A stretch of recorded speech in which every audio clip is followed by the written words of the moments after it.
नमस्कार. मी दवेसिद्ध डॉक्टर संदीप सुतार सगळ्यांचं स्वागत करतो.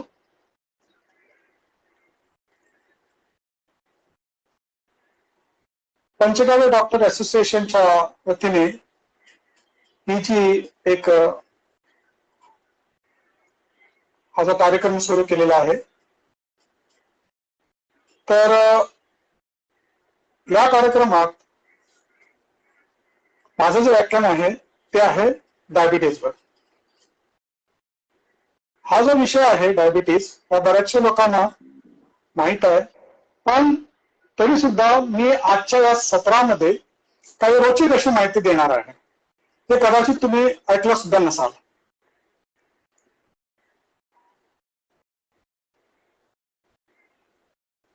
डायबिटीज हा काय आहे, कुणाला होतो, त्याची कारणं काय आहेत,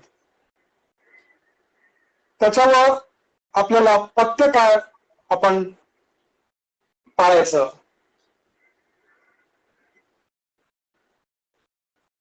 तर याच्याबद्दल मी बरीचशी माहिती देणार आहे. मला विश्वास आहे तुम्हाला ही माहिती आवडणार आहे.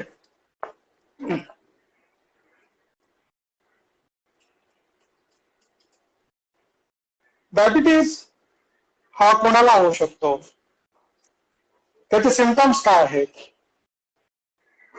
आणि डायबिटीज झालेल्या लोकांना त्यांचं पथ्य काय असलं पाहिजे,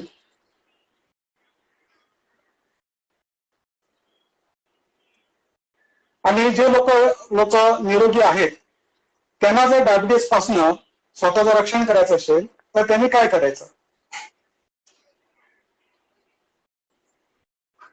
नंतर मी औषध पण सांगणार आहे, घरगुती औषध आहे त्याच्याबद्दल पण माहिती देणार आहे, आणि पंचगव्य ह्याच्यावर जे काय औषध अवेलेबल आहे त्याच्याबद्दल सुद्धा मी सांगणार आहे. आता पंचगव्य म्हणजे काय? पंचगव्य म्हणजे गाईचं गव्य म्हणजे दूध, ताक, घी, गोमूत्र व गोबर, हे 5 गव्य म्हणून पंचगव्य होतं. तर ह्या गव्य आणि आयुर्वेदच्या काही औषधी त्याचं मिक्स मॅच करून जे औषध बनवलं जातं त्याच्याबद्दल मी आज तुम्हाला माहिती देणार आहे. आणि असं बघितलं गेलं आहे की ही जी पंचगव्य आयुर्वेद चिकित्सा पद्धती आहे ही एक अद्भुत चिकित्सा पद्धती आहे आणि अतिशय परिणामकारक, आणि ते सुद्धा कोणतेही दुष्परिणाम नसणारी ही एक चिकित्सा पद्धती आहे. या संबंधित समस्येवर दिलेला पंचगव्य व भोज्य औषधांचा उपयोग केल्यास तुमच्या समस्या कमी करण्यास मदत होईल.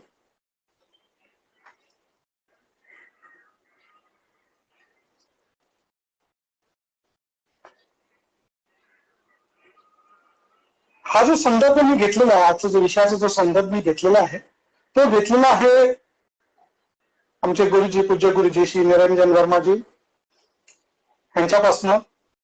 दुसरं माझे अजून एक गुरुजी आहे सायंटिस्ट RN वर्माजी, आणि आयुर्वेद ग्रंथातनं. तर आपण पाहूया आजचा विषय म्हणजे डायबिटीज.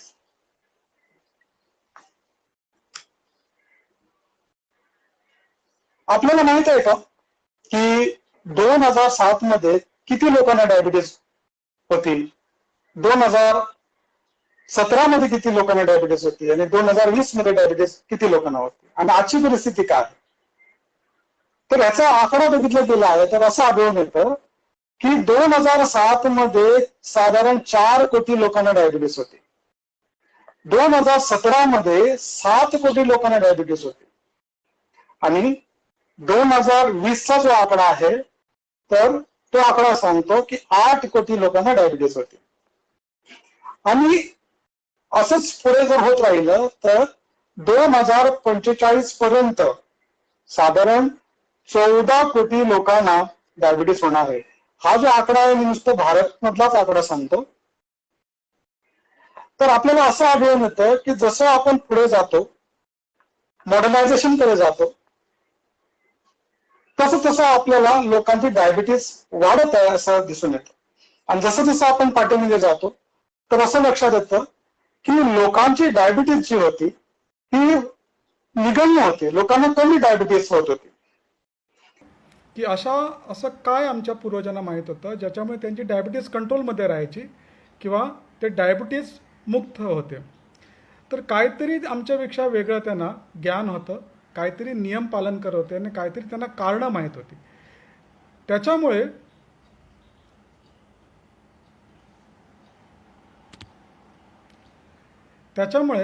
त्यांना डायबिटीज हा रोग सहसा होत नव्हता.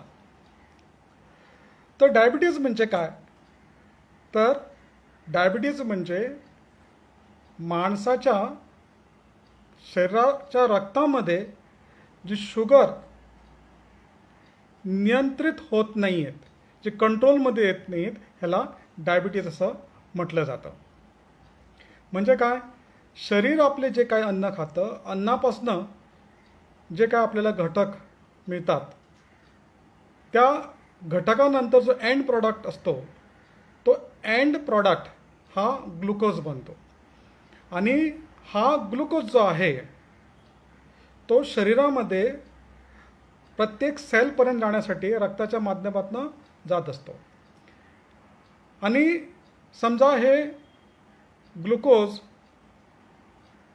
सेलपर्यंत गेल्यानंतर सेल समजा ॲब्झॉर्ब केलं नाही आहे, तर मग ते ॲडिशनल ग्लुकोज शरीरामध्ये ॲड होत राहतात आणि तेव्हा आपण या माणसाला किंवा त्या माणसाला डायबिटीज झालं असं म्हणतो.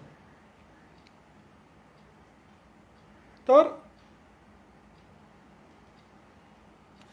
हे डायबिटीज जे आहे किंवा जे मधुमेह ज्याला आपण म्हणतो मराठीमध्ये, तर आयुर्वेदमध्ये याचा काय उल्लेख केला गेला आहे, आयुर्वेदमध्ये याच्याबद्दल काय माहिती दिलेली आहे? तर आयुर्वेदच्या दृष्टिकोनातनं आयुर्वेद सांगतं की डायबिटीज जे आहे हे 20 प्रकारचे असतात. आता आयुर्वेदमध्ये प्रमेह असं म्हटलेलं आहे. हे जे प्रमेह जे आहे हे 20 प्रकारचं असतं. कफ बिघडल्यामुळे जे प्रमेह होतं किंवा डायबिटीज होतं, आयुर्वेद सांगतं की हे क्युरेबल आहे. आणि पित्त बिघडल्यामुळे जे डायबिटीज होतं तर ते आयुर्वेद सांगतं हे कंट्रोलेबल आहे. आणि वात बिघडल्यामुळे जे डायबिटीज होतं ते अनक्युरेबल आहे. आता डायबिटीज होण्याचे कारणं काय काय आहेत? डायबिटीज होण्याचे जे कारणं आहेत त्याच्यातला प्रथम जो कारण आहे ते म्हणजे सुखपूर्वक बसणे, सुखपूर्वक झोपणे, असं आयुर्वेदमध्ये त्याचं वर्णन केलेलं आहे. म्हणजे जो माणूस एक्सरसाइज करत नाही, व्यायाम करत नाही, कसरत करत नाही, तर अशा माणसाला डायबिटीस होतं असं त्याच्यामध्ये वर्णन आहे. दुसरं, अति दूध व दही ह्याचं सेवन केल्याने, आता बघा इथे दूध व दही जे आहे ना, हे गाय, आपल्या देशी गाय सोडून बाकीच्या प्राण्यांचं जे दूध आहे त्याच्याबद्दल माहिती आहे. त्याचं जर अति दूध आणि अति दही जर सेवन केलं तर डायबिटीस होण्याची शक्यता आहे. मांस तथा पाण्यामधले प्राणी ह्याचं जे लोक सेवन करतात त्या लोकांना सुद्धा डायबिटीस होते असं वर्णन आहे.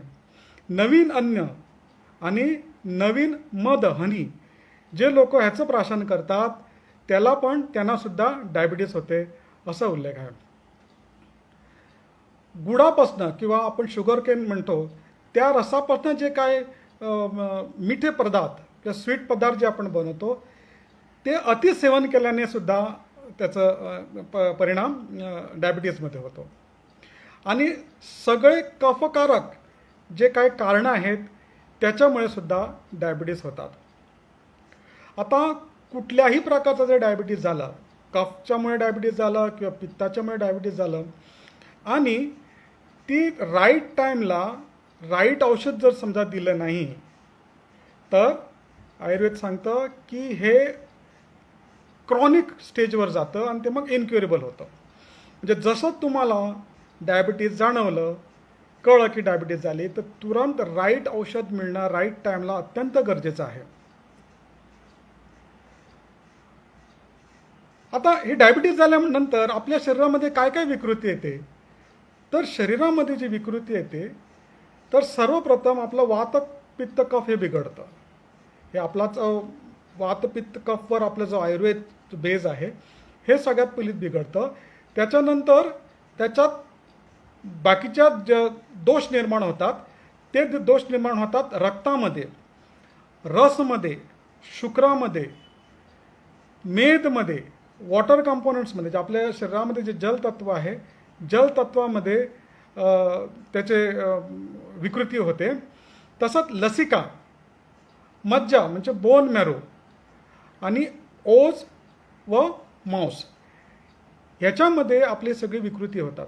म्हणजे समजा डायबिटीज, त्याच्यासाठीच ह्या डायबिटीजला एक डेंजरस असा रोग म्हटलेला आहे आणि हा स्लो पॉयझन किंवा स्लो किलर असं म्हटलेलं आहे. कारण डायबिटीज जेव्हा येतो माणसाला तेव्हा तो एकटा येत नाही, त्याच्याबरोबर तो अजून बरेचसे रोग घेऊन येतो. कारण ह्याचं हे आहे, कारण हा डायबिटीज सगळीकडे विकृती करवतो. आता आपल्याला कसं कळणार आहे की कफमुळेच ह्याला विकृती झालेली आहे किंवा डायबिटीज झालेलं आहे किंवा पित्तमुळे डायबिटीज झालेलं आहे किंवा वातमुळे डायबिटीज झालेलं आहे?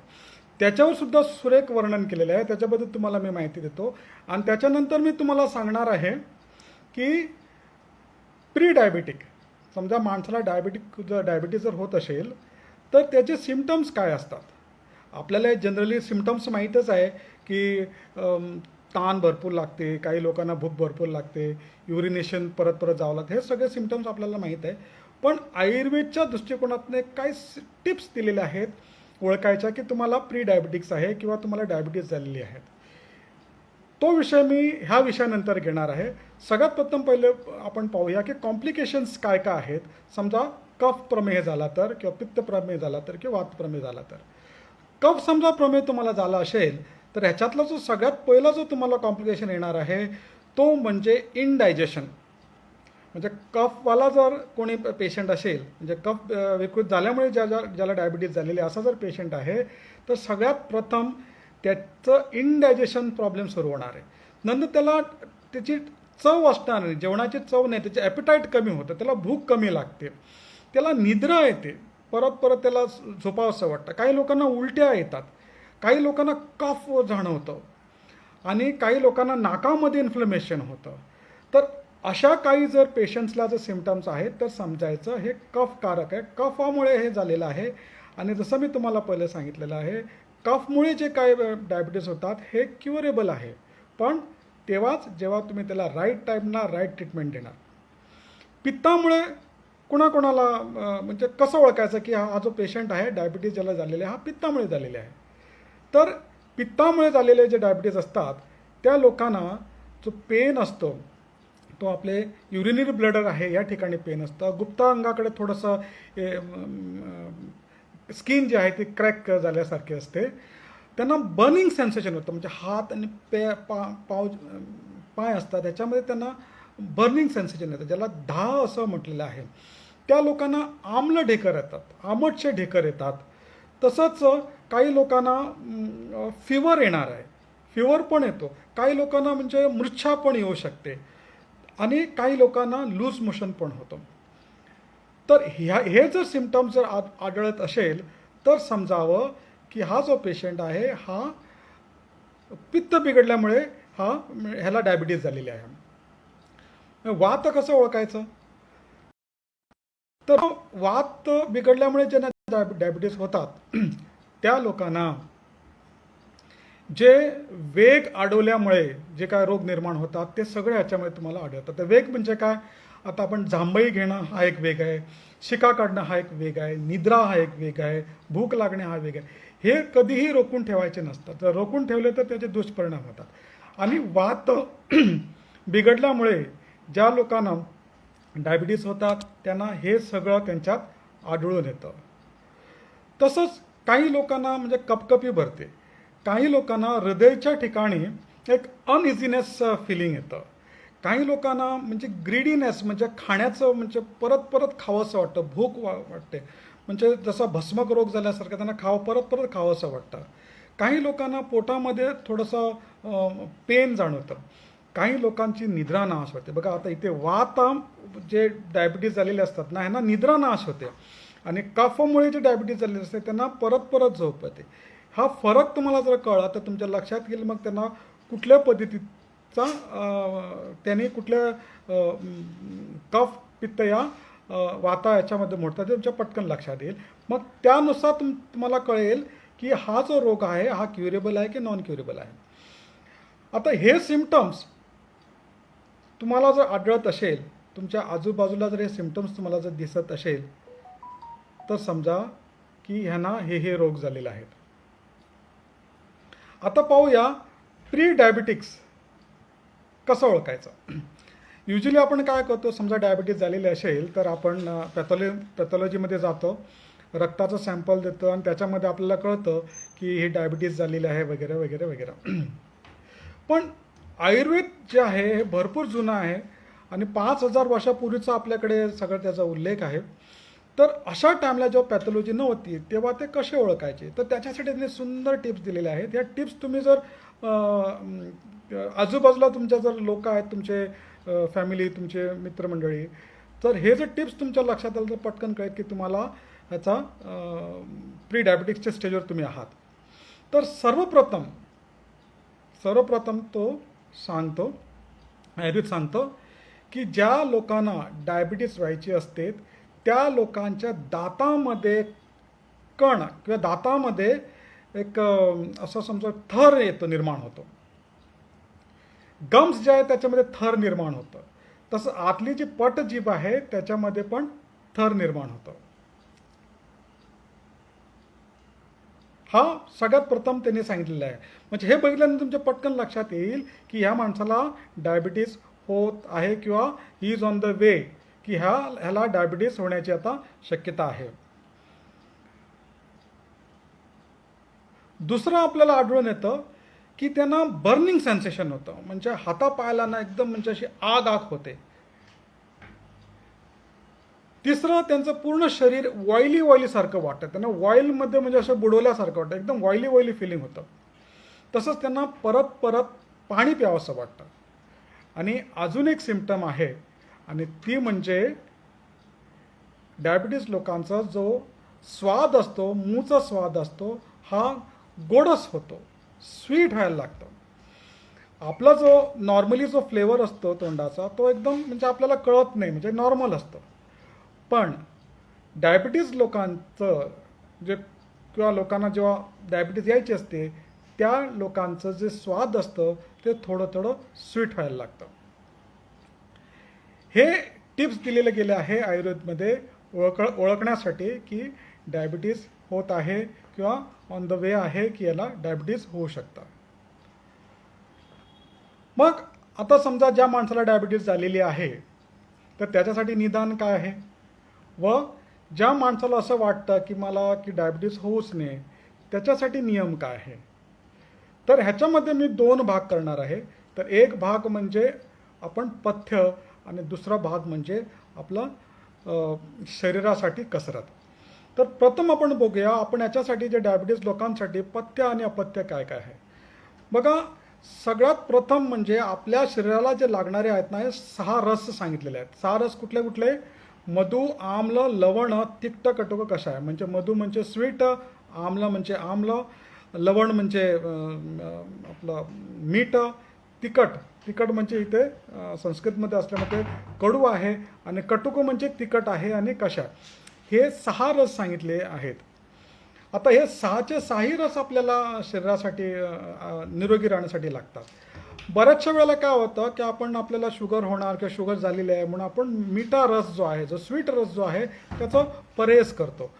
आणि स्वीट रस न खाल्ल्यामुळे जे काही आपल्याला कमतरता येते त्याच्यामुळे मग आजार जो येतो तो मग येतो आणि मग आपलं शरीर थोडं काय होतं, अशक्त होऊन जातं. म्हणून शरीराला हे 6ही रस सांगितलेले आहे आणि ते आवश्यक आहे, ते दिलेच पाहिजे किंवा घेतलेच पाहिजे. तर शरीराचा जो इनटेक आहे तो आपण काय करतो, एक तर सॉलिड आहे, लिक्विड आहे आणि एअर आहे. जे काय आपण अन्न खाणार आपल्याला सर्वप्रथम हे माहीत पाहिजे, जे अन्न जे आहे ना हे चांगलं असलं पाहिजे. कारण जे काय आपण अन्न खाणार त्या अन्नापासूनच आपलं रक्त मांस ही जी श्रंखला आहे, मेद, मज्जा, हस्ती, शुक्र, ही जी श्रंखला आहे, जी धातू आहे, हे आपण खाल्लेलं अन्नापासूनच होतं. सर्वप्रथम जो धातू होतो तो म्हणजे रस आहे. रस जे आपण अन्न खाल्लं ते सगळ्यात प्रथम जो रूपांतर होतो तो रस आहे. आणि तो रस कशामुळे होतो? सॉलिड फूड आणि लिक्विड फूड ह्याचं कॉम्बिनेशन झाल्यानंतर आपल्या शरीरामध्ये रस होतं. आता हे जे रस आहे, हे रस जर समजा दूषित असलं, पुढचं सगळं दूषित होत जातं. त्याच्यामुळे असं म्हटलेलं आहे की एक साधो सब साधे, म्हणजे आपलं सगळ्यात पहिलं अन्न सुधरवा. म्हणजे अन्न सुधरवा म्हणजे काय करा?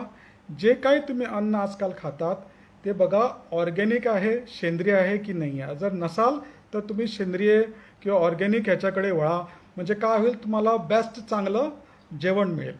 तसंच पाणी, आपण पाण्याकडे लक्ष देत नाही, पण पाणीसुद्धा तेवढंच इम्पॉर्टंट आहे. कारण सॉलिड आणि पाणी हे दोघांचं मिश्रण होऊनच काय होतं, रस निर्माण होतात. आता पाणी आपल्याला सगळ्यात शुद्ध कुठलं पाणी आहे? तर सगळ्यात बेस्ट पाणी सांगितलेलं आहे ते म्हणजे वाहतं पाणी, झऱ्याचं पाणी बेस्ट पाणी आहे. त्याच्यानंतर मग आपली जी कुवा आहे, बावडी आहे, ज्याला आपण विहीर म्हणतो, त्याच्यातलं पाणी आहे. ह्याच्यापेक्षा अजून एक पाणी आहे जे अजून शुद्ध आहे, आणि ते पाणी म्हणजे पावसाचं पाणी. हे सगळ्यात बेस्ट पाणी आहे. पण ते कधी पकडायचं? पहिले 3-4 दिवस सोडायचे आणि नंतरचा जो पाऊस पडतो ते पाणी घ्यायचं. आणि हे डायरेक्ट उकळून, म्हणजे कुठलंही जर पाणी तुम्ही आणलं ते उकळून थंड करून मग तुम्ही वापरू शकता.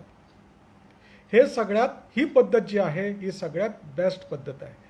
ह्या दोघांचं मिश्रण तुम्हाला बेस्ट रस देईल. आणि रस जर चांगला असेल तर पुढचे जे प्रॉब्लेम्स येतात ते तुम्हाला येणार नाही आहेत.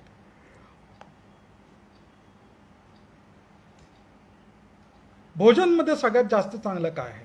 तर बरेचसे कन्फ्युजन असतात की हे खाल्लं पाहिजे का, ते खाल्लं पाहिजे का, चांगलं कुठलं आहे, वाईट कुठलं आहे, कुठलं हानिकारक आहे. तर भोजनमध्ये आपण बघतो की आजकालचे जे भोजन आहे त्याच्यात थोडंसं मला वाटतं मॉडिफिकेशन करणं गरजेचं आहे, स्पेशली डायबिटीज पेशंटला. कारण हे जे भोजन जे आहे हे सगळ्यात महत्त्वाचं घटक आहे जे आपल्याला डायबिटीज करवतं. तर बेस्ट भोजन कुठलं आहे? तर ते म्हणजे तुमच्याकडे जर मिलेट्स आहेत, हे मिलेट्स तुम्ही वापरू शकतात. रेड राईस, लाल तांदूळ ज्याला म्हटलं जातं, हे रेड राईस तुम्ही वापरू शकतात. मका, ज्वारी, बाजरी हे सगळं तुम्ही वापरू शकतात. हे सगळ्यात बेस्ट आहेत. मग अवॉइड काय करायचं? अवॉइड करायचं मैदा, अवॉइड काय करायचं? गहू.